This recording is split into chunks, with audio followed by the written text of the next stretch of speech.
Hi friends. జ్యోతి సూర్య ఇంటికి వస్తారు. ఆనంది వచ్చి జ్యోతిని అడుగుతుంది. వాళ్ళు ఏమన్నారు? కేసు వాపస్ తీసుకుంటామన్నారా అని అడుగుతుంది. ఈ విషయం నీకెవరు చెప్పారు అని అడుగుతాడు సూర్య.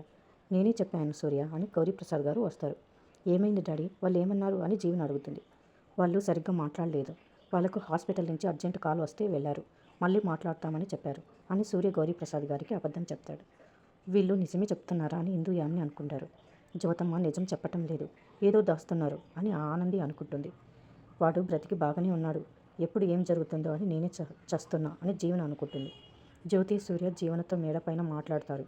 నాతో ఏదో మాట్లాడాలి అన్నారు, ఏమిటో చెప్పండి డాడీ. ఈ విషయం నీకు చెప్పాలంటే మాకు చాలా బాధగా ఉంది, కానీ చెప్పాలి, అవసరం అలాంటిది. ఈ విషయం కిందే అందరికీ చెప్పేవాడిని, కానీ నీ నిర్ణయం తెలుసుకున్నాక ఇది బయటకు తెలియాలి. మీ అమ్మ నేను అనుకున్నాను. వీళ్ళను చూస్తుంటే ఏదో నేను ఊహించని విషయం చెప్పేటట్టు ఉన్నారు అని జీవన అనుకుంటుంది. మేము వాళ్ళతో మాట్లాడినాము. కాంప్రమైజ్కి రావాలంటే వాళ్ళు ఒక కండిషన్ పెట్టారు. ఒప్పుకుంటేనే కేసు విత్డ్రా చేసుకుంటామన్నారు. వాళ్ళ ఇంటికి నిన్ను కోడలిగా పంపమన్నారు. నువ్వు ఆదిత్యని పెళ్లి చేసుకుంటేనే కేసు విత్డ్రా చేసుకుంటాము అన్నారు అని సూర్య చెప్తాడు.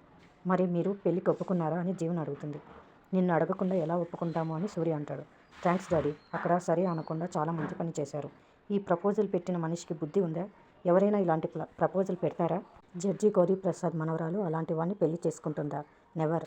అలాంటి తప్పు ఎప్పుడు చేయను. అయినా మీరు కూడా అలాంటి మనిషితో పెళ్లి చేయాలని ఎలా అనుకుంటారు అని జీవన అంటుంది. జీవన, ఆ అబ్బాయి ఏం అలాంటి మనిషి కాదు. యాక్సిడెంట్ జరగడం వల్ల అలా పేషెంట్ అయ్యాడు.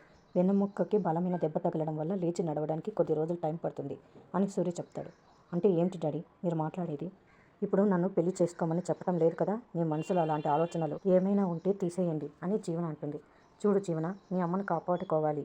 నాకు ఇంతకంటే వేరే దారి లేదు. నీ జీవితానికి మేమేమీ అన్యాయం చేయటం లేదు. మేము అన్నీ ఆలోచించి ఈ నిర్ణయం తీసుకున్నాము. మాపై నమ్మకం ఉంచి ఈ పెళ్లికి ఒప్పుకో జీవన అంటాడు సూర్య. సారీ డాడీ, నేను ఈ పెళ్లి చేసుకోలేను. ఈ పెళ్లి చేసుకుంటే నా ఫ్యూచర్ ఏంటి? అమ్మ గురించి ఆలోచించి నేను ఈ పెళ్లి చేసుకోలేను అని జీవన అంటుంది. ఇంకా చాలా ఆపండి, జీవనను బలవంతం చేయొద్దు అంటుంది జ్యోతి. దీంట్లో బలవంతం ఏముంది జ్యోతి? జీవన ఒప్పుకుంటే నువ్వు కేసు నుంచి బయటపడచ్చు, లేదంటే అందరికీ తెలిసిపోతుంది. యాక్సిడెంట్ చేసింది నువ్వే. మీ అమ్మ నీ గురించి ఆలోచించినట్టు ఒక కూతురుగా నువ్వు మీ అమ్మ గురించి ఆలోచించవా అని సూర్య అంటాడు. సూర్య ఎంత చెప్పినా జీవన ఒప్పుకోదు. జ్యోతి చాలా బాధపడుతుంది. మరిన్ని అప్డేట్స్ కోసం ప్లీజ్ సబ్స్క్రైబ్ చేయండి. Thanks for watching.